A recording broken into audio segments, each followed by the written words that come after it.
This is a special prop gallery about one of the more important aspects of prop collecting: prop selling. Sometimes it's a trade, sometimes it's a private sale, and sometimes it's through an auction house. So join us for a preview of the upcoming Heritage Auction and some of the gallery's items that'll be hitting the block.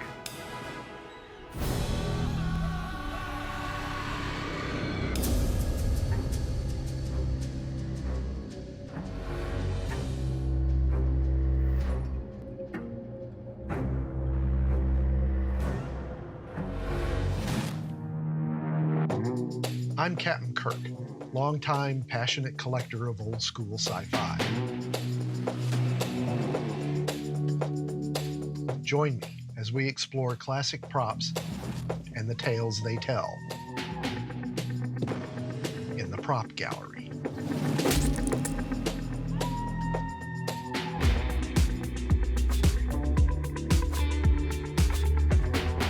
Now, selling a prop, the thumbnail version. 1. Research. Check past auctions of similar props if possible. Find out how much you think it's worth. 2. Trade with a fellow collector, and hopefully make a friend and get something you really want. For example, Chill Charlie is from a trade. 3. Sell to another collector. If you post anything online, say on eBay, $20 MacBook Pro is insane. You will probably get some hits and inquiries. Honestly, we might need to place a bid on this one. That's a good start, and you'll probably meet some great folks. Fried chicken for a cent. As an example, I bought this from a fellow Lost in Space collector. He's now a buddy of mine. Or 4. Sell it through one of a dozen auction houses that deal in props and Hollywood collectibles.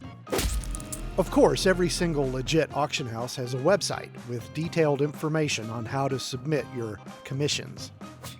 I usually go through Heritage Auctions in Dallas, Texas, because they are the most relaxed to deal with and are the top Hollywood auction house in the world. And they take my calls. Now, if you actually want to bid on some of our fantastic one-of-a-kind items, first, you will need to register with Heritage Auctions. It's fast, easy, and free. Then you can either put in an absentee bid online, which probably should be the most you're willing to pay, or you can wait for the live auction itself, then get into the crazy excitement and terror of live bidding. So, without further ado, here's what Heritage Auction is selling from the prop gallery.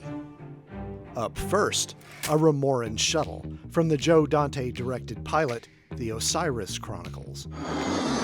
Or as we Yanks affectionately know it, Warlord, battle for the galaxy. The cool things about this prop: Greg Jean built it. Yep, the sci-fi collector to the stars, and the guy who worked on Star Trek, Close Encounters, and Flash Gordon, as well as various films and series.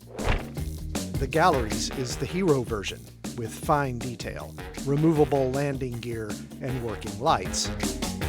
The original neon lighting was damaged and replaced with LEDs. However, the lighting scheme was kept the same. And I have to say, it's a freaking great display. Why?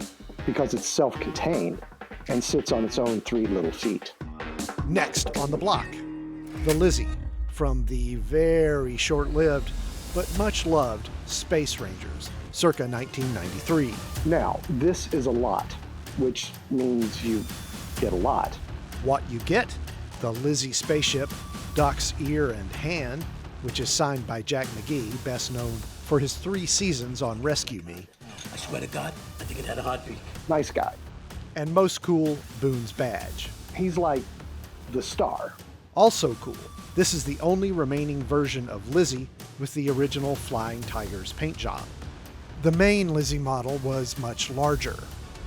However, 4 years later, the same production team reused the model and painted it black for an episode of The Outer Limits, named Dark Matters. Fortunately, the production team needed a smaller Lizzie to mount onto the bigger refugee spaceship. It's the only remaining true Lizzie in existence. And how often do you get to say that? This Lizzie model is easy to display, but it was damaged during filming, which is all explained by the original owner, who was there. Plus, it's from the most popular episode among people who care, the Banshees. It's basically Aliens. No, it's actually a complete unapologetic steal of Aliens.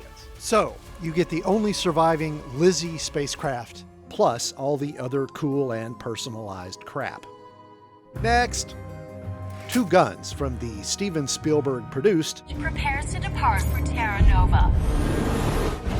Australia-filmed, Welcome to Terra Nova, folks. big dinosaur, time-traveling temporal family Robinson series, Terra Nova. One is a generic stunt rifle made of rubber. Solid, scary. The second is from one of the main characters, Lieutenant Washington, played by Kiwi Simone Kessel, Lieutenant Washington will show you to your kids. who unfortunately bites the bullet in the series finale. And it's the badass's holster hero, with the holster. Neat, real-looking piece. Sturdy, fun, sci-fi guns, a stunt, and a hero. And a show worth rewatching. Welcome to paradise. Maybe. Next. From David Lynch's version of Dune, this hero blaster, carried by Beast Raven from House Harkonnen, is made of metal with a plastic barrel that retracts when the trigger is pulled. It's a ludicrously simple idea, but very effective on screen. It's also slightly damaged. Only 2 of these are known to exist. Meanwhile, we have a few items from Star Trek Voyager, Star Trek First Contact, and Star Trek Enterprise. From Voyager, Let's go. I'm right behind you. it's Buster Kincaid's blaster, used in the Captain Proton segments, especially Bride of Chaotica. Constructed from cast resin, Destructo beam? Check. it was used by Garrett Wang's Harry Kim I am retiring my rocket pack, Harry. Final chapter, huh? in his portrayal of Captain Proton's sidekick, Buster Kincaid. And it's the hero, one of a kind and very tough, to deal with tough customers. Up next, Picard's Type 3 phaser rifle from First Contact. This one has a fascinating past. Basically, the design was changed mid-production, I have ordered all weapons to be set on a rotating modulation. so now Trekkers call them Type 3A and 3B. It goes back and forth. But needless to say, there are continuity issues everywhere. But the whole affair is detailed at the phasers.net website. Find a link in the comments below. A good read and well researched. The site also confirms that there was only one Type 3 rifle made with a retractable strap, PICARD's, aka Patrick Stewart. This Type 3A, or is it Type 3B? Whatever it is to you, it's the hero phaser rifle that Patrick Stewart used in First Contact. Now, we jump ahead in our time, but back in Trek primetime. To the prequel Enterprise, or Star Trek Enterprise, or whatever. That flippin' song is still in my head.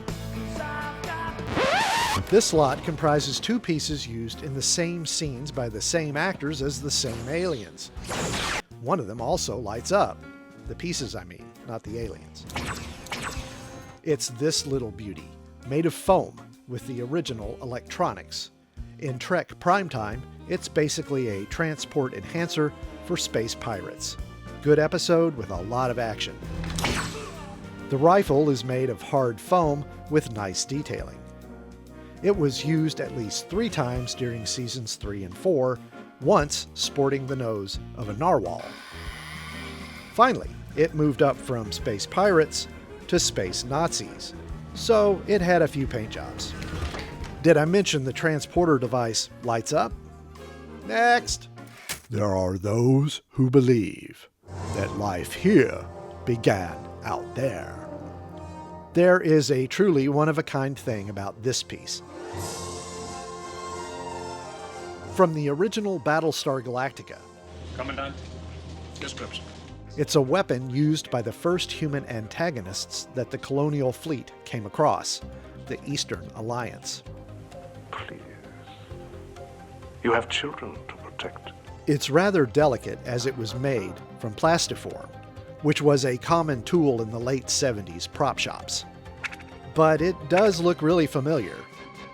There it is. It's the first version of the Directorate lasers from Buck Rogers in the 25th century. This one is soft foam with some damage, visible on the handle. Overall, paint is pretty nice though. At this time, Galactica was starting to wind down production. It's certainly beginning to look that way. While Buck Rogers was winding up. What are you doing? It's called getting down. And both were shot at Universal. So which came first? Only the shadow knows. Blubbing down below, we find a beautiful sci-fi sub with a lovingly created museum-quality base for display. Originally from the third season Voyage to the Bottom of the Sea wonder, The Lost Bomb. It was blue then, and probably communist, and definitely longer, and it shot things out of its... forget it. For his 1970 TV film / pilot, City Beneath the Sea, Waste Not Irwin Allen had it shortened, the tower moved up, which looks cool actually, torpedo tubes turned into headlights, and finally repainted to become Lundgren's sub, which gets blowed up. But it's used in the poster for the theatrical versions released in Europe, so that's nice. And finally, the props you've been waiting for are actually costumes. From Lost in Space, fan favorite, the Antimatter Man. This is one of two that were made. It's the hero, worn by Guy Williams. His name is inked into the collar. The other was worn by his stuntman in those unforgettable cosmic fights. It's an intricate weave of cloth and tinsel. At the collar and wrists, it's finely tailored for a slim but muscular physique. It looked good on Guy Williams. Nice condition all around and very iconic. And finally, drum roll. From Lost in Space, Professor John Robinson's first season Tunic. This is the third of 3. Used for the first half of the first season of the series. And it's in the finest condition. The colors are vibrant and the collar is tight. Of course, it's made of velour, like that other show. So it's really the most 1960s of 60s fabrics. The last one sold for $200,000. So think of it as an investment. Let's take a look at his final item and find out why its value has skyrocketed since he bought it. And one last note. What I have next is a original first season Tunic from Lost in Space. This costume was featured last year on MeTV's Collector's Call. So they're floating in the 50 to 100,000 range now. Check it out. So there you have it, the gallery's items in the upcoming Heritage Hollywood auction in July. Till then, stay tuned. Our next show is the long-awaited deep dive into The Invaders.